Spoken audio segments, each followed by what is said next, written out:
Welcome. Although we usually meditate first and then I do a lecture afterwards, tonight I'm going to talk a bit first and then to kind of set up the meditation practice that we're going to do tonight and that we're going to be doing for the next at least month or two, which is shifting out of mindfulness meditation practices into what we call heart practices.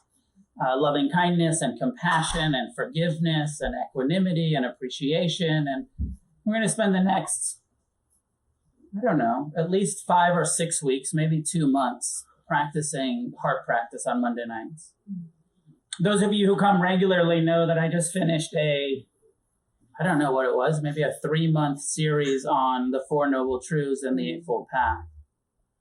And so I figure a good follow-up from the core Four Noble Truths, Eightfold Path teaching is the Brahmavihārās, these heart qualities, these practices of developing positive emotion, positive response to the suffering in our life and the causes of suffering. Start with loving kindness tonight, what we call loving kindness, metta, M-E-T-T-A. Some say that a better translation for metta than loving kindness is actually friendliness. That the term metta, the Pali word metta, translates closer to a feeling of friendliness than it does to love. But maybe love and friendliness are quite close anyways.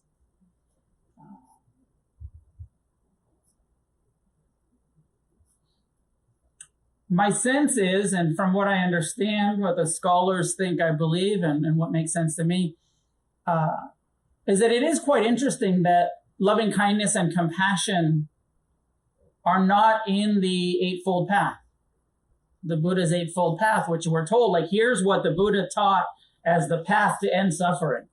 And he doesn't say anything about metta in the Eightfold Path. He doesn't say much about compassion. He says non-hatred a lot.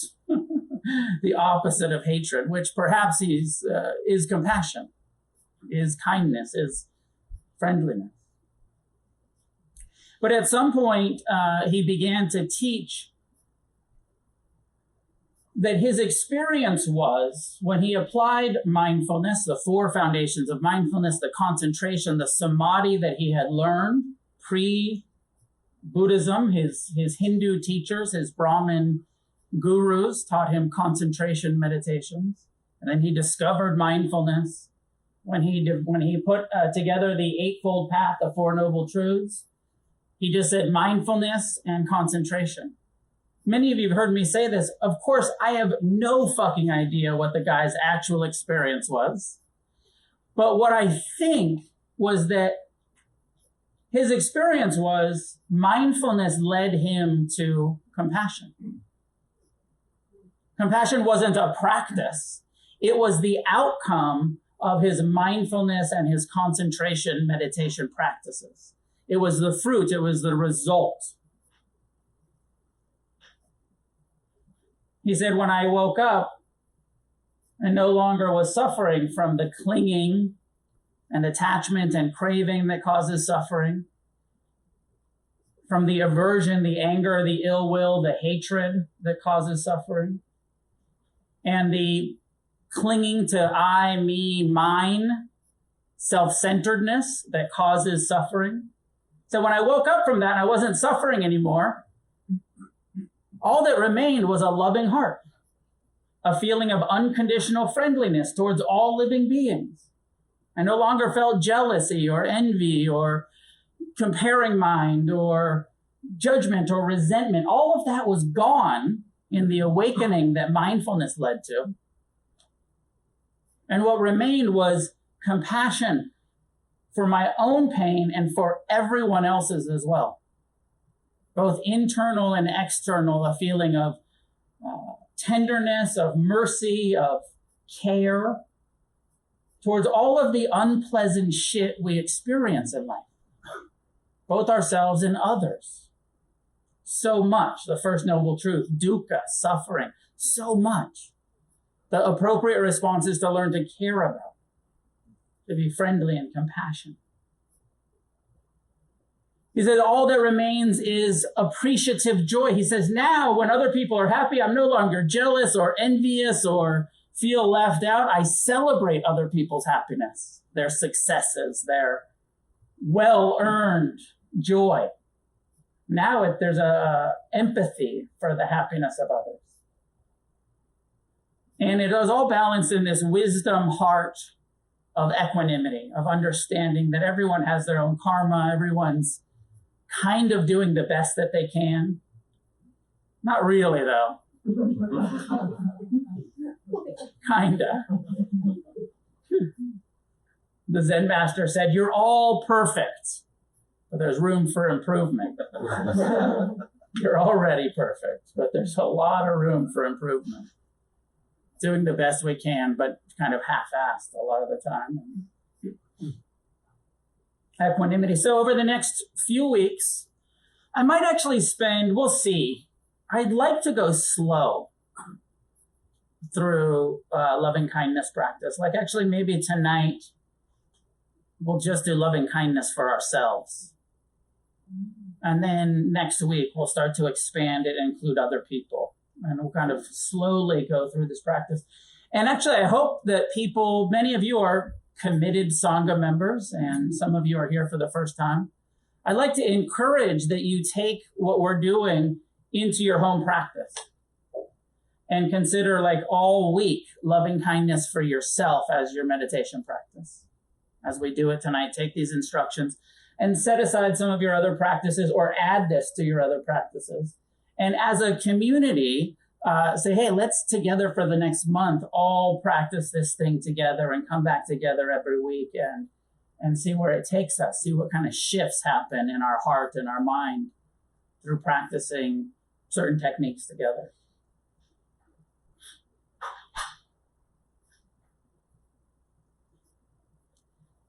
I don't know exactly how long it was into the Buddha's enlightened ministry, we could call it, where he was out teaching, that he started to teach these Brahmavihārās. Brahma is the word that means divine. I mean, literally, it's a Hindu word for God. And then Buddhists, we're so atheists as Buddhists that we don't like to say God, so we say divine. And vihara means place. It means a home. It means a space. So Brahmaviharas is often referred to as the divine abodes of the heart, or the heavenly places, heavenly aspects of your heart. Or you could take it literally and say the godly emotional qualities.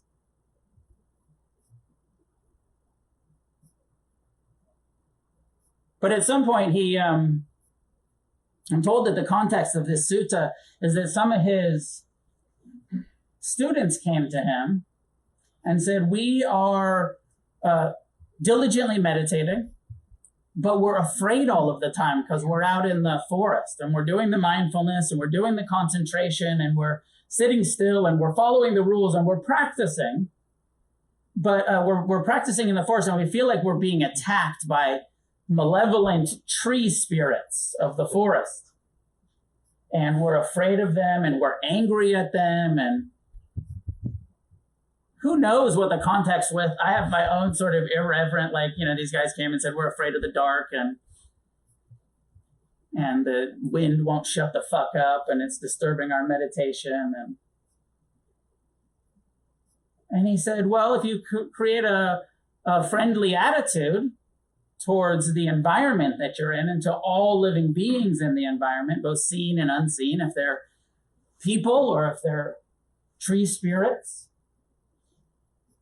or it's the wind, or it's the chipmunks, whatever it is, if you develop a wish for their ease, then you will be at ease. Then you will be more peaceful. So there's a whole teaching here that I'll read to you, where the Buddha, supposedly these are the Buddha's words, we don't really know. They didn't write it down for a couple hundred years, and then you know how religion likes to change shit as they start writing it down and creating a power structure around it. But according to tradition, these are the words of the Buddha saying, this is what should be done by one who is skilled in goodness and who knows the path of peace. Let them be able and upright, straightforward and gentle in speech, humble and not conceited, contented and easily satisfied, unburdened with duties and frugal in their ways, peaceful and calm and wise and skillful, not proud and demanding in nature. Let them not do the slightest thing that the wise would later reprove.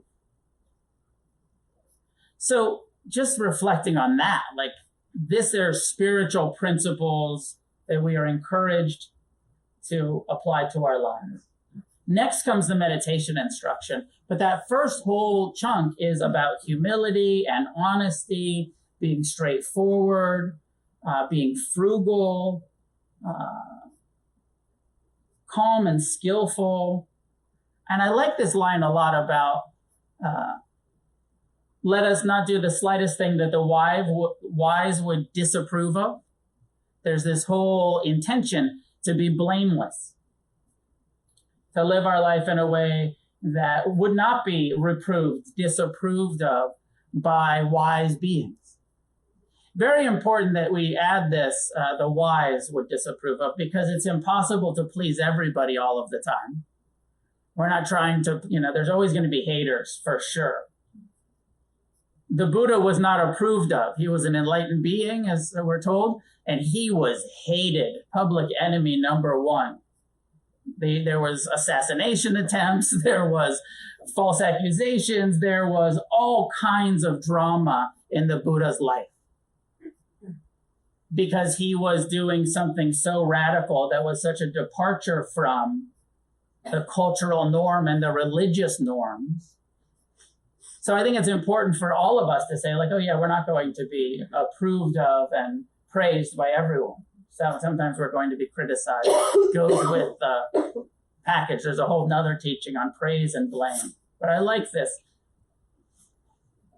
Thinking of who we're trying to, years ago, I don't know if they still are, but there were people who were wearing those bracelets. What would Jesus do? WWJD. And then some Buddhists started wearing the what would Buddha do? But just as a reflection, is my action, my speech, my behavior, my attitude in line with the Dharma? Am I living and speaking and showing up in a skillful way? And sometimes the answer is no, and we have to have that humility to say, like, totally not, but I'm going to keep trying. So here's the meditation instructions.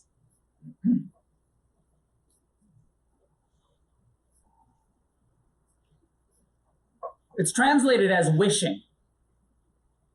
Some might say praying, but I think these practices are about as close to prayer as our kind of Buddhists get. Wishing in gladness and in safety. May all beings be at ease. And that's really the core mantra for this meditation practice. May all beings be at ease. And then extensive, inclusive, all means whatever living beings there may be, whether they are weak or strong, omitting none, the great or the mighty, medium, short or small, the seen and the unseen, those living near and far away, those born and to be born. May all beings be at ease. And then going back into some ethical behavior here. So not only meditation, but also ethics. Let none deceive another or despise any being in any state. So as part of our loving kindness, rigorous honesty, let none deceive each other or meet each other with resentment or despise any being in any state. Let none through anger or ill will wish harm upon another. Again, forgiveness, non-resentment, not wishing harm upon each other. Even as a mother protects with her life, her child, her only child, so with a boundless heart should one cherish all living beings, radiating kindness over the entire world. Again, a meditation instruction. Wishing may all beings be at ease, radiating kindness over the entire world. And these two encouragements here, in order to really do this, we have to forgive. In order to not wish ill will and despise each other and to truly radiate kindness over the entire world, we have to be free from hatred and ill will and resentment. So part of loving kindness, part of the process here is a forgiveness process. Even as a mother protects with her life, her child, her only child, so with a boundless heart should one cherish all living beings, radiating kindness over the entire world, spreading upward to the skies and downward to the depths, outwards and unbounded. Freed from hatred and ill will, again, third time, forgive everyone. Free from hatred and ill will. Whether standing or walking, seated or laying down, meditation practice, not just sitting, seated, standing, walking, laying down. Free from drowsiness, even when you're laying down, not when you're sleeping, but radiating kindness over the entire world. Should one sustain this recollection, this is said to be the sublime abiding. By not holding to fixed views, the pure-hearted one having clarity of vision, being freed from all sense desires, is not born again into this world. So there's so much good advice in this teaching. Solid principles to practice, meditation instructions to apply. I'm like talking about 6 weeks, like we could do this practice together for 6 months or 6 years. I've sometimes wondered if I had students that if I set this thing up where there was a curriculum, which I don't, I just say, like, here's all the teachings, find your way with them, apply them. But if I did it where there was a systematic curriculum, of course mindfulness would be a core foundation, but forgiveness practice out front. A lot of people go right to loving kindness, and doing this loving kindness practice does lead to more compassion and forgiveness. It works that way. But I would really like, if you're serious about your practice, you're new, or even if you've been at it for a while and you haven't forgiven everybody yet, work on that for the next decade.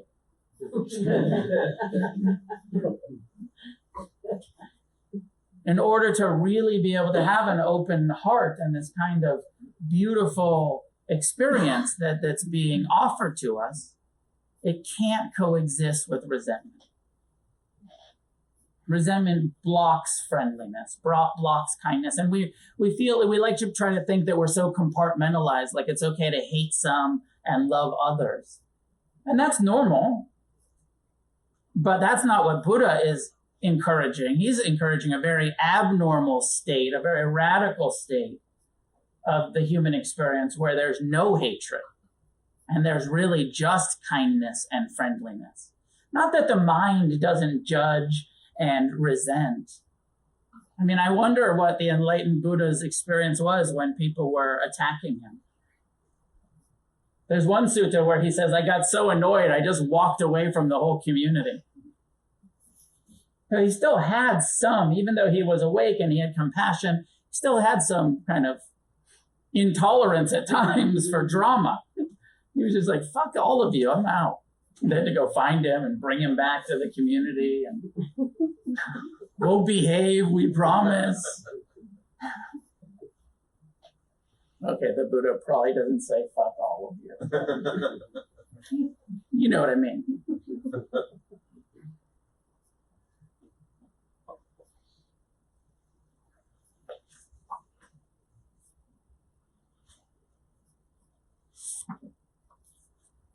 So one more piece, and then we'll meditate.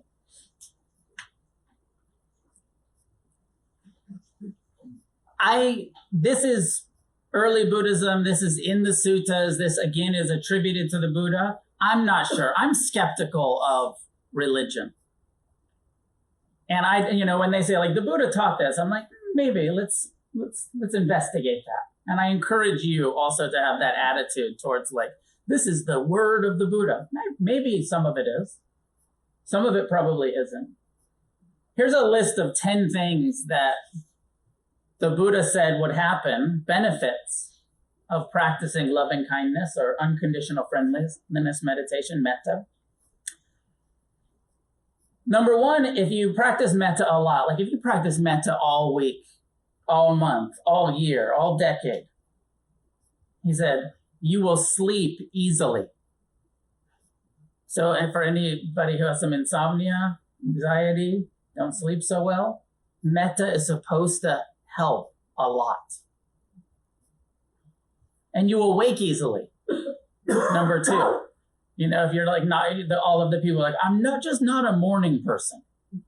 I don't like to wake up ever. It's hard to wake up. I want to stay asleep. Number three, you will have pleasant dreams. Sounds pretty good. Like to have pleasant dreams, better than nightmares. Number four, human beings will love you. Just in general, people will dig you. Not only that, but animals and unseen beings will love you too. So you'll be the person that the dogs come to sniff first. Unseen beings is referring to Buddhist cosmology, which includes kind of angels and these unseen, they're called devas, and that they also appreciate you, love you, if you practice a lot of metta. The unseen beings will protect you. So not only are you going to sleep killer, you have like magic protection. Like I said, a little skeptical of these, maybe. Here's one I'm real skeptical of. Number 7, external dangers such as fire, poison, and weapons will not be able to harm you. Yeah, you meditate enough, bulletproof. No poison, no fire. Number 8, your face will be radiant. Number 9, your mind will be serene. Number 10, when you die, you will be unconfused. No confusion about, why me? I'm only 90. Number 11, if you are reborn, you will be reborn in a fortunate realm, in a happy realm of existence.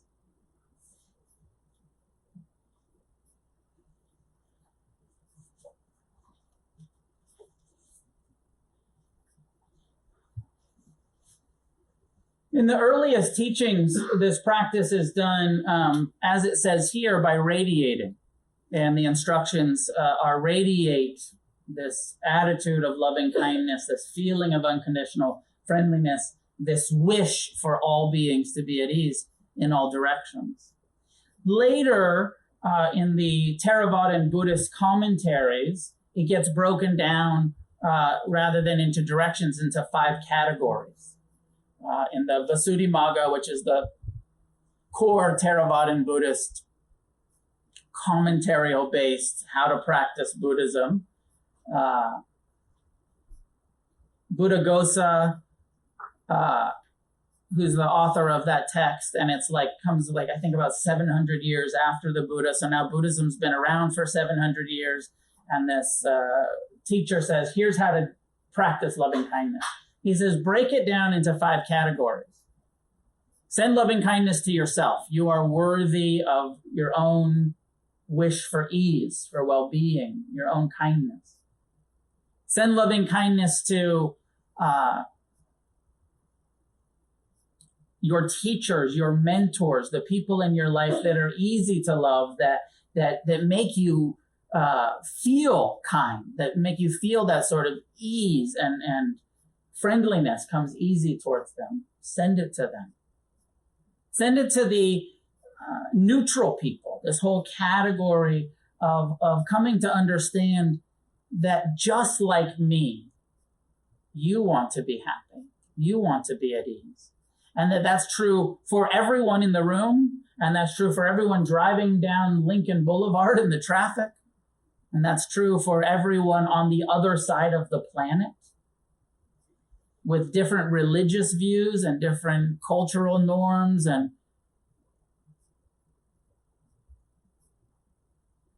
neutral are the people that we're not judging, but we don't know, but we don't care about them. They're the other. They're sort of others, strangers. He says, and then the advanced practice and the forgiveness practice comes in. He says, now radiate kindness, I would add, and forgiveness towards your enemies, towards everyone on this planet that you judge, that you fear, that you hate, that you have ill will, that you wish harm upon. Break it down into that fourth category and do the difficult people. Even if you don't mean it, send loving kindness to all of the difficult people. And then the fifth category is the full expansion, all living beings, which includes friends and foes and strangers and near and far and born and to be born, and that whole exhaustive list in the sutta.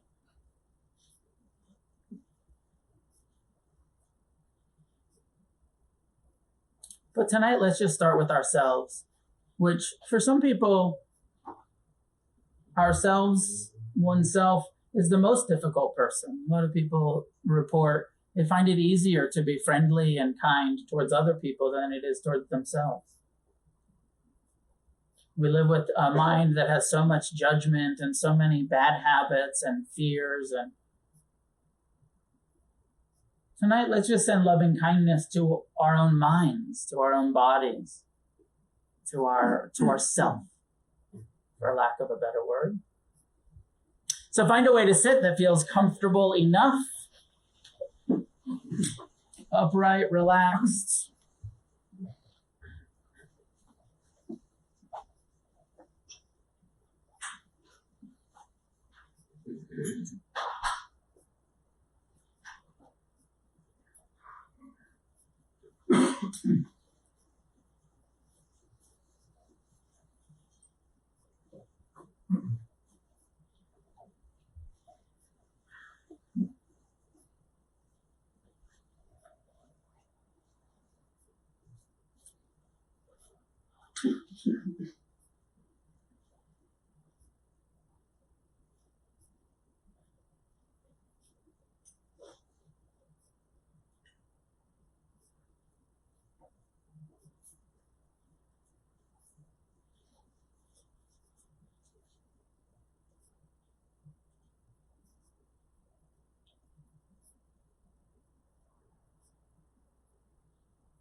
First, just acknowledging what this initial talk has brought up for you.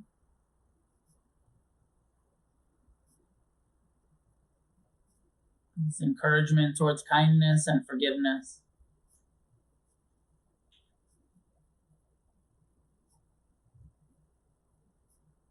And establish an inner attitude of friendliness, however much you can.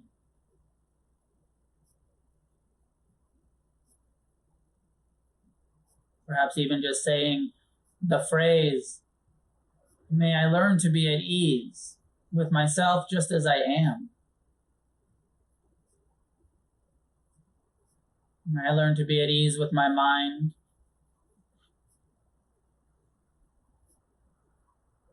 with my body, with my emotions.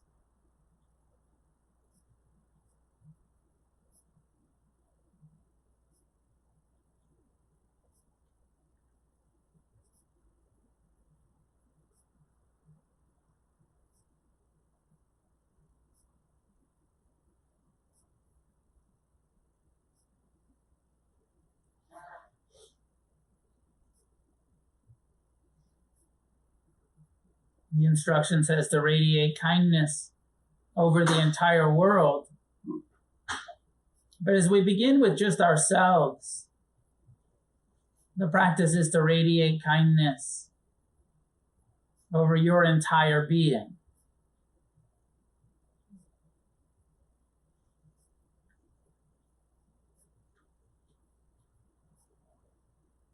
You may even think about starting at the top of your skull and bringing kindness, radiating kindness with the wish for ease to your hair, to your scalp.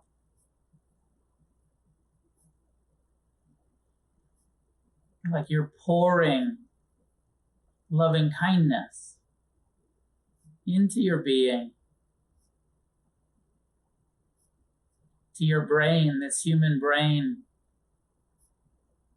that's so amazingly capable of creativity and intelligence, but that is also wired for survival. It becomes a lot of craving and aversion, a lot of judgment and fear.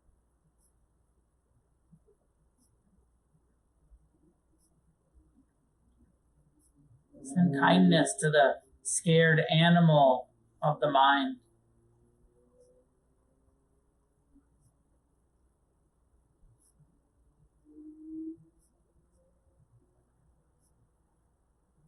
Wishing for your mind's ability to be at ease.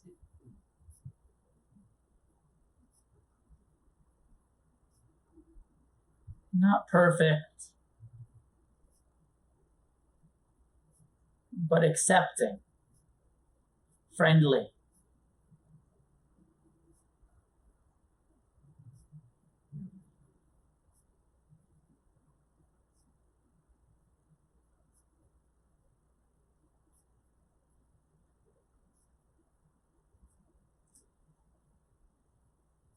Wishing for ease, radiating kindness to your brow, your eyes,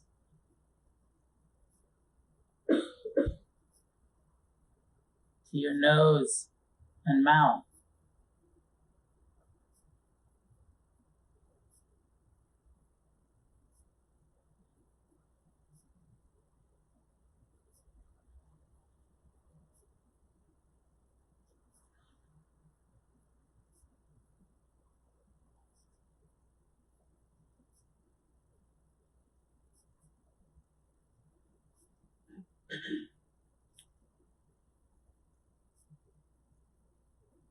To your tongue and throat. May I be at ease with this tongue that has so many preferences, cravings and aversions.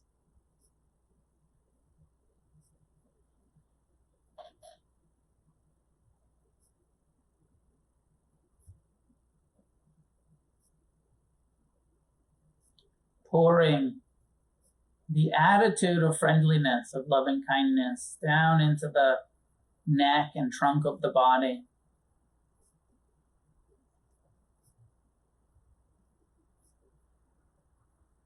Out into the arms.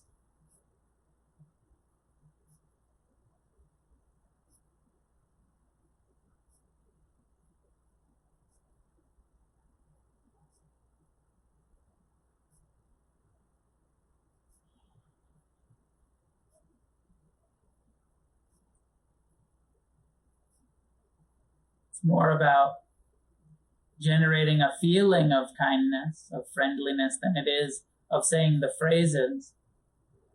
But my experience was the phrases really helped. Before I liked myself, before I learned to love, to be friendly, saying the phrases over and over, may I be at ease with myself just as I am,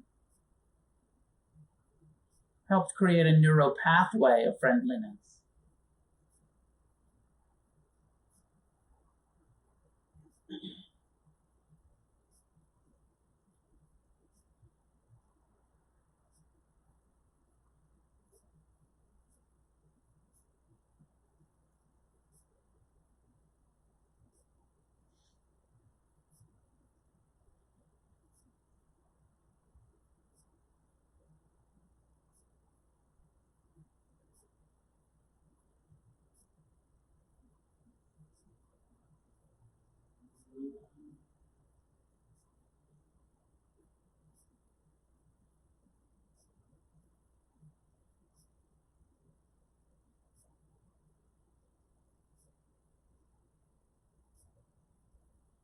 Feel your whole body at ease with our arms and legs, with our genitals, our sexuality.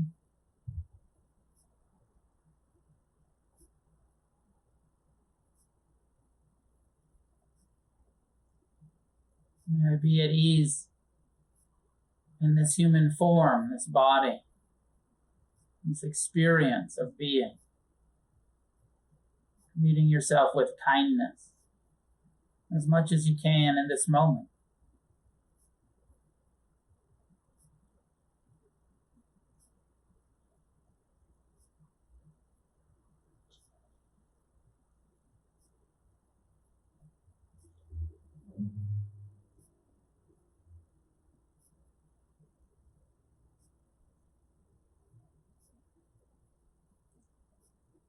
Wishing in gladness and safety.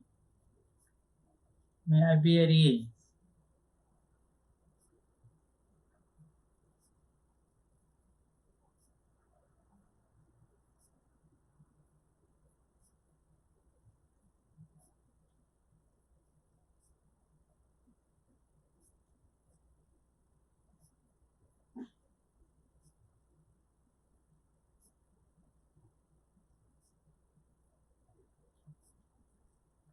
Kindness towards your pain means learning to tolerate it, to stop running from it.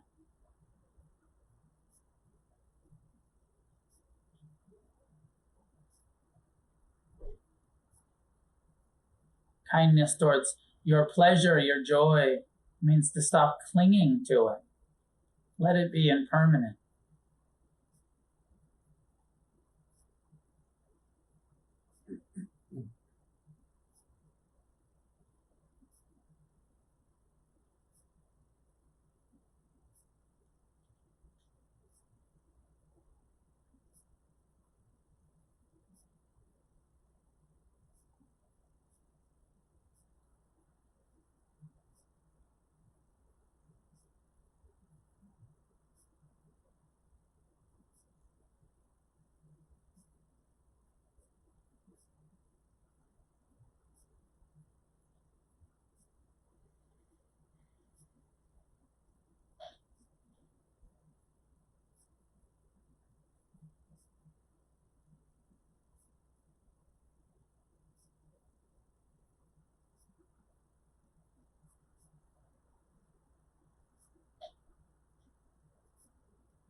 Sometimes it's easier, if you're finding it difficult, to feel real friendly towards yourself as an adult. And think of yourself as a kid.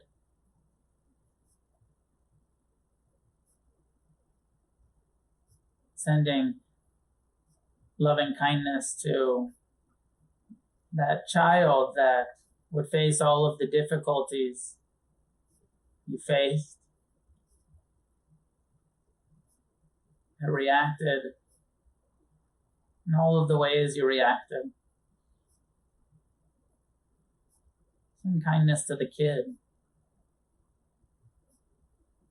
Before we became hardened, jaded, closed.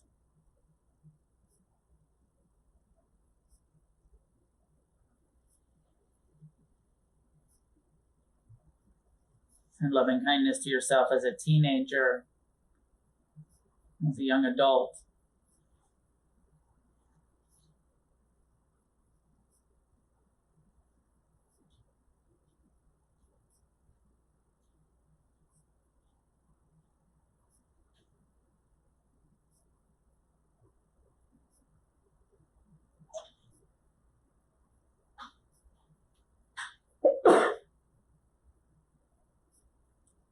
You can add any other phrases that feel appropriate.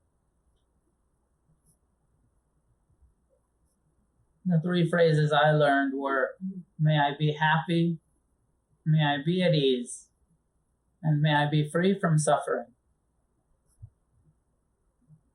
May I be happy, may I be at ease, may I be free from suffering.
If your body gets uncomfortable, send loving kindness directly into the places of discomfort, into the pain.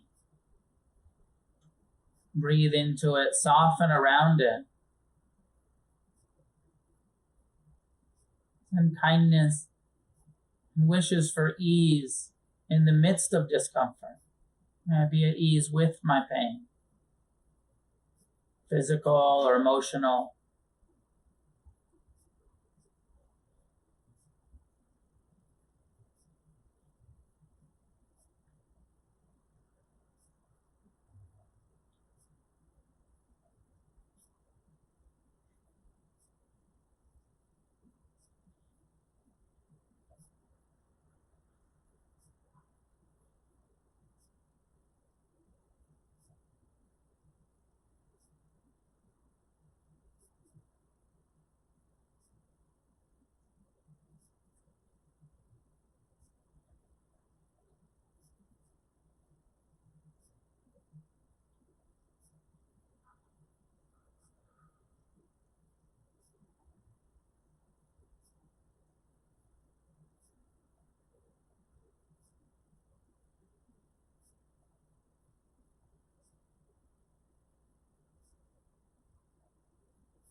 mind wanders into story, into plan and memory, just come back. Return to the phrase, may I be at ease, may I be happy. Training the mind, creating the habit of friendliness towards yourself, even if you don't mean it yet. Keep going.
It is said that the Buddha taught that we could search all realms of existence and that we would never find anyone more worthy of our own kindness than ourselves.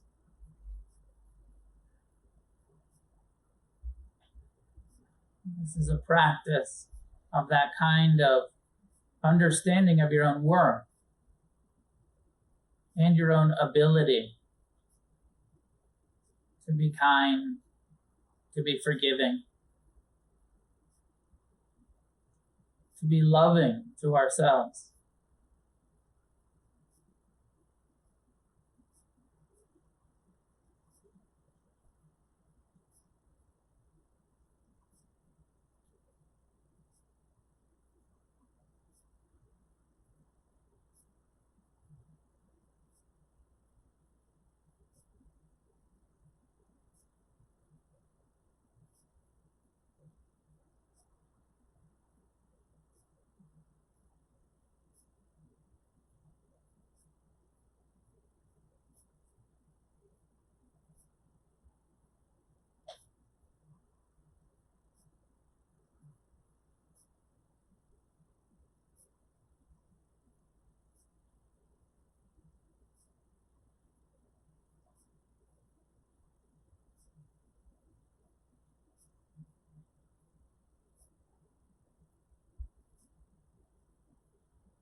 Is it too cold?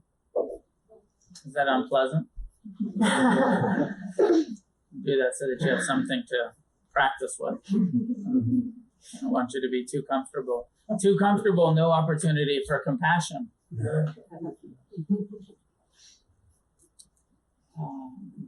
Brian, would you turn the AC up a little bit?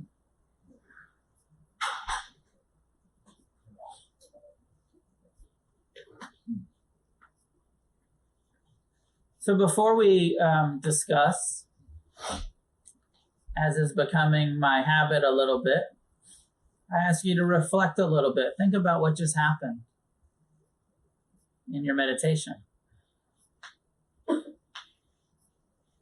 You tried to be kind to yourself. You set the intention to be friendly and kind. Maybe said some phrases over and over in your mind. Or reflect on what happened, what feelings came, what patterns of thoughts came, how much resistance presented itself, how much acceptance, how much did your mind, your heart appreciate the intention of being kind, friendly, loving. So just take another few seconds to reflect on what the fuck was that? What just happened?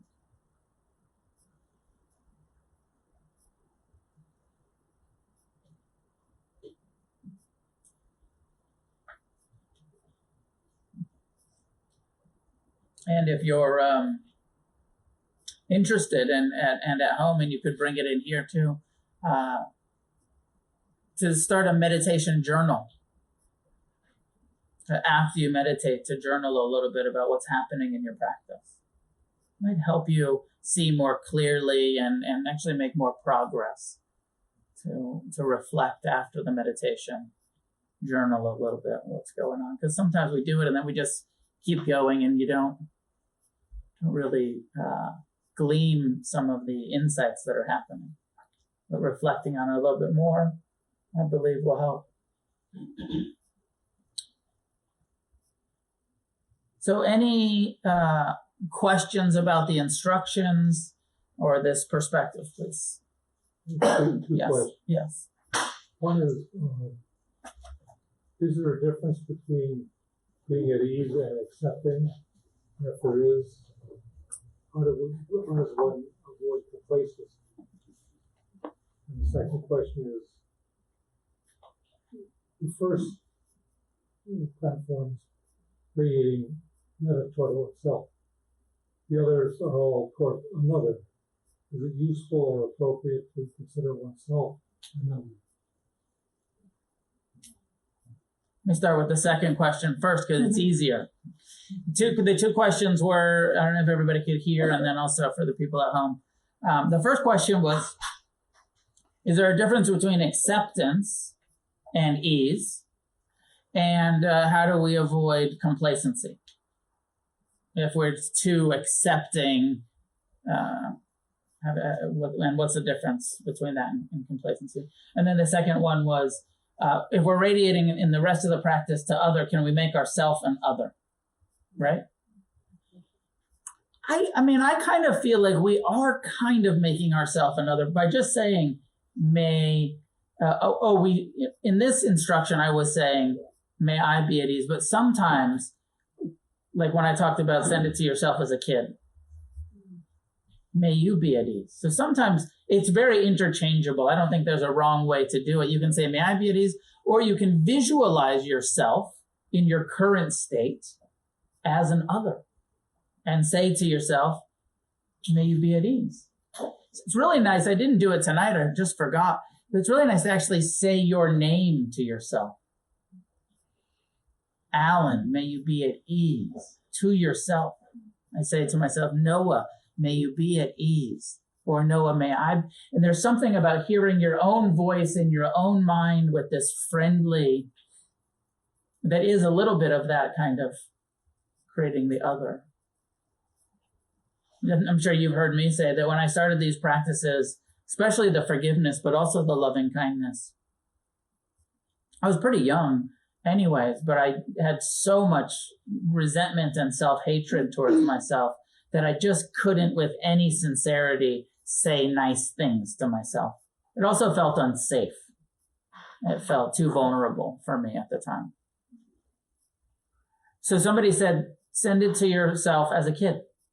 Think of yourself at 2 years old or 3 years old or 5 years old. Think of yourself as a child and send loving kindness to that little fucker. And I did that. And I did that actually for quite a while. And I could actually feel some friendliness. And I had this picture of myself. I still have the picture at like about 1.5, almost 2 years old. And I would put it on my altar and I would just send loving kindness to that little kid. And then eventually I could kind of go to the 5-year-old and then the 7-year-old and then the 10-year-old. And I sort of did a loving kindness practice that progressed, like kind of, I had to grow up until I was in my 20s, early 20s. I was actually 18 probably when I started the practice. But by the time I was in my early 20s, I could start to send the loving kindness to myself as a young adult. So the first question, that was the second one. Make sense? Yes. Totally can do it as ourselves like that. First part, I'm not sure what the difference between ease and acceptance. We have to have acceptance in order to be at ease. When there's a lack of acceptance, there's a lack of ease. But I don't think that acceptance and ease are completely the same. Part of ease is acceptance. But then part of ease is also learning to meet pain with compassion. So you could have acceptance, but you can accept that you're in pain, but not care about it, right? But to really be at ease, you have to both accept that you're in pain and have some care, some friendliness, some mercy towards your pain. Likewise with non-attachment, right? To really be at ease, you can't be clinging. So you could be an acceptant of like, I'm accepting myself for how fucking attached I am. But to really be at ease, you have to let go. So they're connected. Yes, there's some level of acceptance, but then there's also a skill that we have to develop in how we're responding to the pleasure, to the pain, to our experience. In order to really be at ease, we have to be responding wisely to what's happening. And it's where I like kindness as situational. I think they talk about situational ethics, like what's ethical to do in this situation is different than what's ethical to do in this situation. That there's not a blanket, always do this or always do that. Kindness is also situational. When you're in pain, the kind thing to do is tolerate it, have some compassion, right? Not hating it. Trying to develop compassion is the kindest thing we can do towards our pain. When you're having pleasure, you don't need compassion, you need non-attached appreciation. So the kindest relationship to pleasure is to enjoy it without taking it hostage, without getting addicted to it, without suffering about it. So really, when we're talking about the true experience of ease, it's acceptance and a wise response. How do we not get complacent? I don't know. There's some, I think that there can be a tendency if it's just acceptance without the encouragement towards wise response. Acceptance can sound like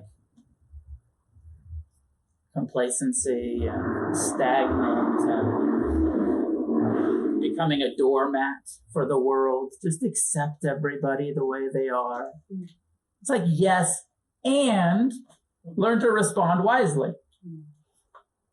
There's a story Sharon Salzberg told about learning loving kindness in Calcutta, India, and her teacher. And she was practicing doing some intensive loving kindness practice. And she was in a rickshaw or some kind of open taxi. And she was attacked on the street and groped. Somebody grabbed her tits or something. And she said, I just sort of froze and I didn't know what to do. And I was angry, but I was doing loving kindness and trying not to be angry. And she went to her teacher and said, well, what does one do when you're trying to be accepting and loving, and then some asshole assaults you. And the way that the story is reported is her teacher, I think it was Deepama, said to her, well, Sharon, were you carrying an umbrella? Because it rains every afternoon, and so you're probably carrying an umbrella. And she said, yeah, I was carrying an umbrella. She said, well, if anything ever happens like that, again, with all of the loving kindness in your heart, you take the umbrella and you smash him over the head with it. Don't become a doormat. Don't become complacent. Not necessarily that we have to become violent, but there's a place for self-defense. If somebody's, yes, fucking hit them with your umbrella. Now, you don't have to stab them 50 times because you're mad at them, but you can protect yourself out of love, out of compassion, so not complacent. Action. The Dharma is action. It can feel like, oh, we're just sitting here, learning to sit around. I remember when I was a kid watching my parents meditate, why I wasn't interested in meditation. I was like, that's bullshit. You just sit there? Like, we need a revolution. We need fucking anarchy. This world is fucked and you hippies are just sitting there? And of course, the hippies were very politically active, but I was just in my own immature, I just saw these people sitting there. I realized how much was going on. Like, it's a revolution going on in here if you're meditating correctly against greed, against hatred, against delusion. It's not complacent at all. It's very active. It's engaged.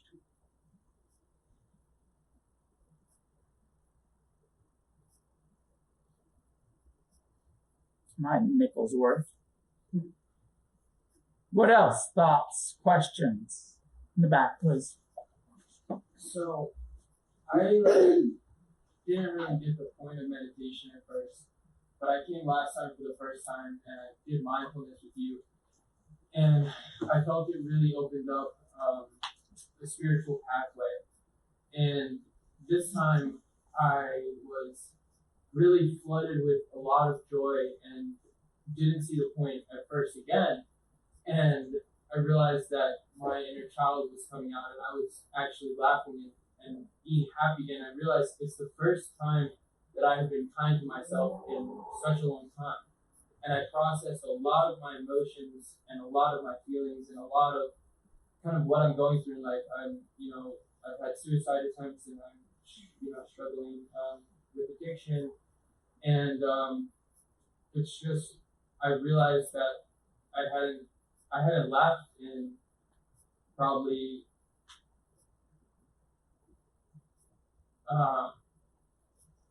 3 months or something, long time, without actually just setting myself free. Yeah. So I noticed a lot about this style of meditation and this teaching, and sometimes, or when I come in and I hear something that you say, well, the Buddha might not have said this, or we don't know for sure, and we don't know for sure. And I think that that's really profound and deep and awesome, and we don't have to follow anything to the T, and it's very free form, and it makes me really happy, and it helps me find a better place in myself. Awesome. Yeah, so glad you're here, and I hope you continue with us. And yeah, I mean, my feeling about all of this is that it's direct experience, like you're having. Who cares what religion says? What's your direct experience when you turn inward? And the Buddhist perspective, which resonates so deeply with me, is that inside us, all of the causes of suffering are there.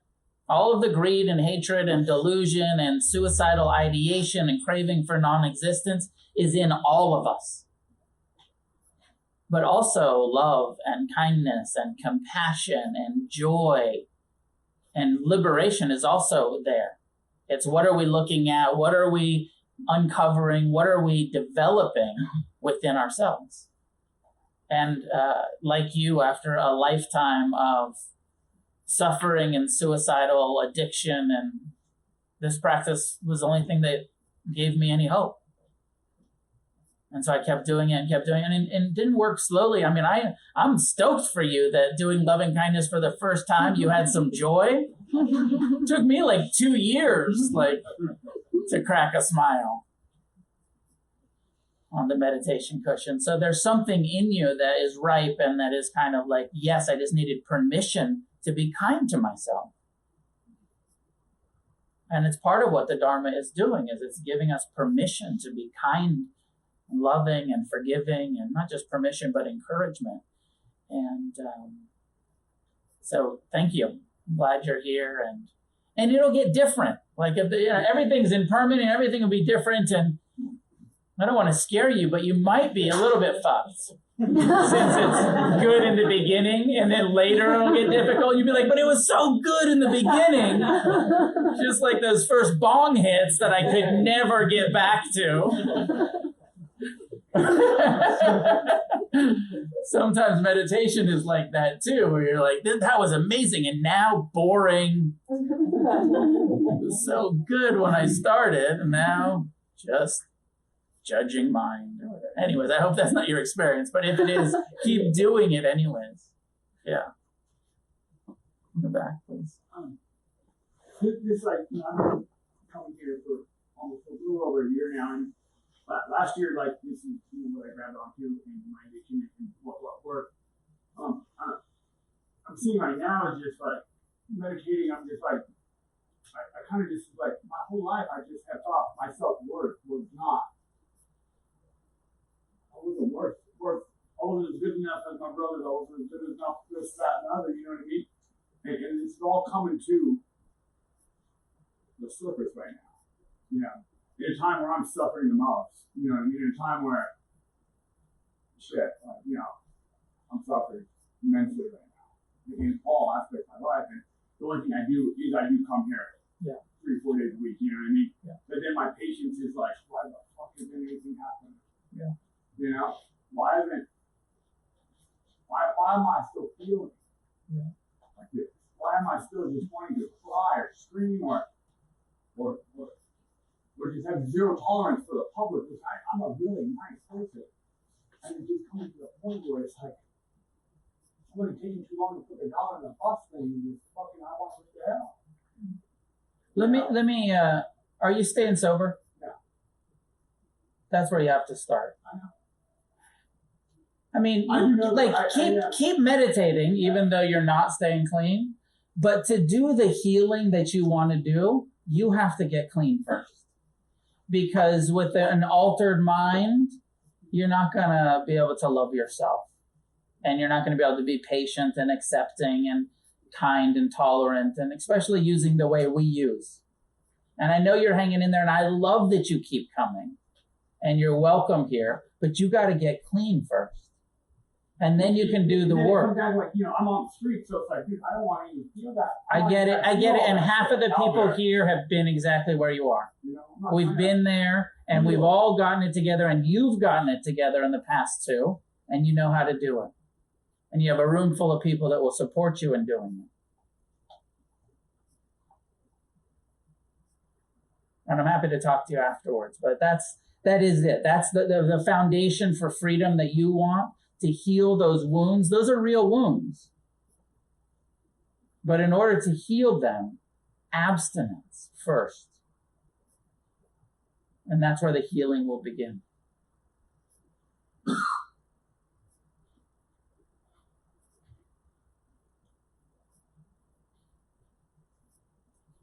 Please. This is my first time at this meeting, but I've been getting into meditation, and I'm just about 7 months sober, and my parents died 2 years ago, and I'm the only one left, and I don't have brothers and sisters because I don't have any family, and it's been really, really, really difficult. And what I know how to do is work hard. Like work hard comes just instinctively to me. So I keep trying to find, like, okay, just tell me what to do. Just tell me what to do. I'll do it. Just stop this pain. I'll just do it. But getting like there and just sitting with it and sitting in it, and the guilt I feel of still being alive and wanting to live and living is, I don't know how to explain it. And when you were saying, like, you know, to go for kindness as a child, I can't even do that. But what I could see was like a cave and like a little wounded, like little wolf or something that their parents like got maimed in front of them. And I just keep like pushing my back against the wall as far as I can. Mm-hmm. And everything outside looks terrifying. Mm-hmm. And I just like the allegory of the caves or something, like I just can't see, and I'm really like just shooting at things, and everything, like, this brings me a sense of relief. And at least now I can acknowledge how terrifying it feels. And it's terrifying. And it's terrifying to just say it's terrifying. Mm-hmm. But it feels safe here. So thank you for letting me try. Yeah. I'm so glad you're here and you're doing the practice, and I've seen you for the last few months doing it in Refuge, and you know, like you're doing the work, and it's such a slow process, waking up, healing, recovering. But you're doing the right things, no matter how scary, terrifying it is. And just a kind of reframing that, and unfortunately, the case seems to be that we don't get to get rid of our pain. We just got to learn to care about it. And the more we care about it, the more it alleviates those layers of suffering and fear that we put on top of it. And it diminishes so slowly that you don't even know how well it's working sometimes, because you're like, I'm still here in the back of the cave or whatever it is. And you don't even realize I've made so much progress, but I'm still in so much pain that I don't even see the, my father used this image for the loving kindness practice. He said, every time we meet life with anger, with greed, with hatred, with fear, it's like laying a piece of rice paper over your heart. And the big traumas, the big ones, lay like dozens, like we shut down. And he said, and we do that every day. We do, we meet our life unskillfully, dysfunctionally, until our heart gets so covered with rice paper that it's closed, it's blocked. We're stuck in the cave behind the self-protective, defended heart. So, but every time you say, may I be happy, may I be at ease, may I be free. Every time you say, I forgive you, even though you don't mean it, and you can't even feel it for the little girl. Every time you say it, it's melting one of those surface levels of rice paper. It's melting it, it's melting it, it's melting it. You don't even know it until, and that was my experience. It was like 2 years in, all of a sudden I was like, oh shit, I mean this now. I thought this shit wasn't working. I'm starting to be friendly and kind and compassionate. It actually was working, but you don't necessarily feel it right away. Some of us. Some people, you feel it, you enjoy it, you appreciate it, but sometimes you feel like it's not, I don't know. I'm still terrified. Shouldn't I not be terrified anymore? And we've got to keep doing it. So just for what it's worth, I think you're doing good work, and keep doing it. And maybe I'll end with I want to end with a couple of encouragements. One is, Do metta all week.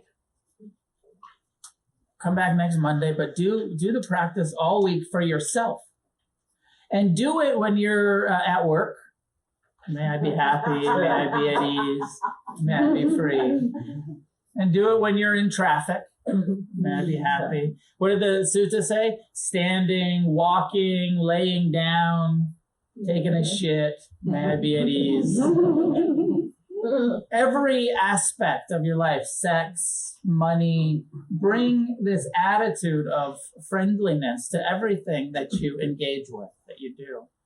Do it on your cushion. Sit and say these phrases and try to generate this feeling to yourself in your formal practice every day, but also bring it out into the world, into your activities as much as you can. When you see yourself getting annoyed with somebody, may I be at ease with this annoying person, with this difficult situation.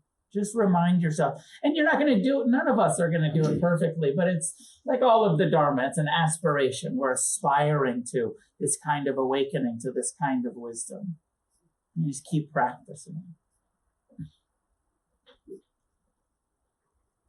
I was going to say the Dalai Lama thing. He said, just check in on your progress once every decade or so. Commit to your meditation practice and just keep doing it. And then, look back in 10 years and be like, am I suffering less than I was? The answer will be yes, for sure, if you're diligent about your practice for a long term.